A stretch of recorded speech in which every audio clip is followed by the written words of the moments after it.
Bonjour à toutes et à tous. Aujourd'hui, dans cette vidéo, nous allons parler de l'habitude, la conservation du souvenir, l'évocation du souvenir, de la reconnaissance et de la localisation. Pour commencer, nous allons parler de l'habitude.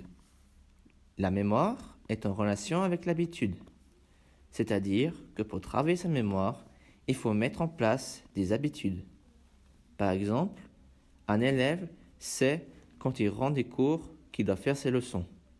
C'est donc une habitude qu'il doit prendre. Pour ça, il doit s'installer un espace de travail. C'est encore une habitude. Il doit ensuite sortir ses affaires, encore une autre habitude. Finalement, il va pouvoir apprendre ses leçons. Et pour bien les retenir, il devra les répéter plusieurs fois. Conclusion, on voit que la répétition des habitudes permet de travailler sa mémoire et d'inscrire les connaissances sur le long terme. L'imagination. L'imagination et la mémoire permettent d'inscrire une image, un souvenir, un travail ou un rêve dans sa tête. Par exemple, un étudiant se souvient précisément du cours d'histoire dans lequel le maître a montré une vidéo. Ainsi, au moment du test, l'élève se rappellera les événements dont il devra parler. Bonjour à toutes et à tous. Aujourd'hui, dans cette vidéo, nous allons parler de l'habitude, la conservation du souvenir, l'évocation du souvenir, de la reconnaissance et de la localisation. La conservation du souvenir. Pour conserver un souvenir, il faut d'abord qu'on éveille notre attention pour laisser pénétrer le message et faciliter une réelle conservation des faits à retenir. Par exemple, l'élève doit apprendre ses puissances en maths.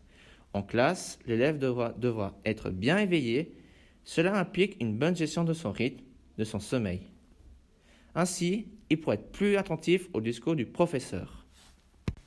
Quand on parle de l'évocation du souvenir, on évoque le rappel spontané ou volontaire. Le rappel spontané, c'est la mémoire brute à laquelle s'ajoutent des représentations idéalisées. Par exemple, une odeur ou une image va faire surgir un souvenir ou une pensée oubliée, comme une expression qui nous rappelle quelqu'un ou une odeur qui nous rappelle une journée. Le rappel volontaire est plus simple.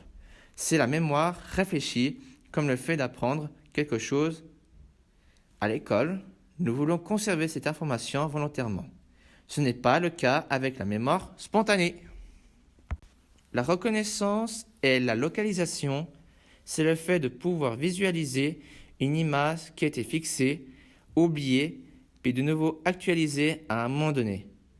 Par exemple, en enfantine, quand notre maîtresse nous apprenait le chiffre 3, elle nous montrait également l'image de 3 pommes, ce qui nous permettait de plus tard, lorsqu'on voyait 3 pommes, on visualisait le chiffre 3. En plus des pommes, on ajoute le signe 3 pour associer l'idée à l'image.